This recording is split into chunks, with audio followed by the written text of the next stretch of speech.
soch to'kilishiga kanakunjut yog'ini olamiz. Kanakunjut yog'ini iloji boricha bozorlarda juvozda chiqarilganini olganingiz ma'qul. Uni kechasiga boshga yaxshilab surtib, yaxshilab masaj qilinadi. To'kiladiganlar to'kilib oladi, xavotirga o'rin yo'q. Kechasiga salafan kiyib boshga va ro'mol o'rab yotiladi.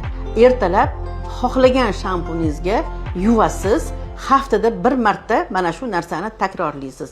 3-4 marta takrorlaganingizdan keyin sochingizni tagida o'sha qo'lingizga tikanday botib, sochlar chiqib ketayotganiga guvoh bo'lasiz.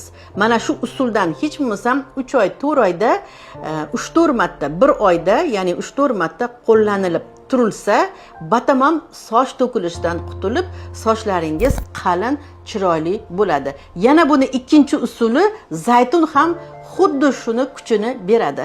Zaytundan ham xuddi shunday foydalansangiz, u bo'qoq sababidan to'kilyaptimi yoki ichki a'zolarda gormonlar o'zgarishidan to'kilyaptimi, farqi yo'q. Hammasiga yordam beradi.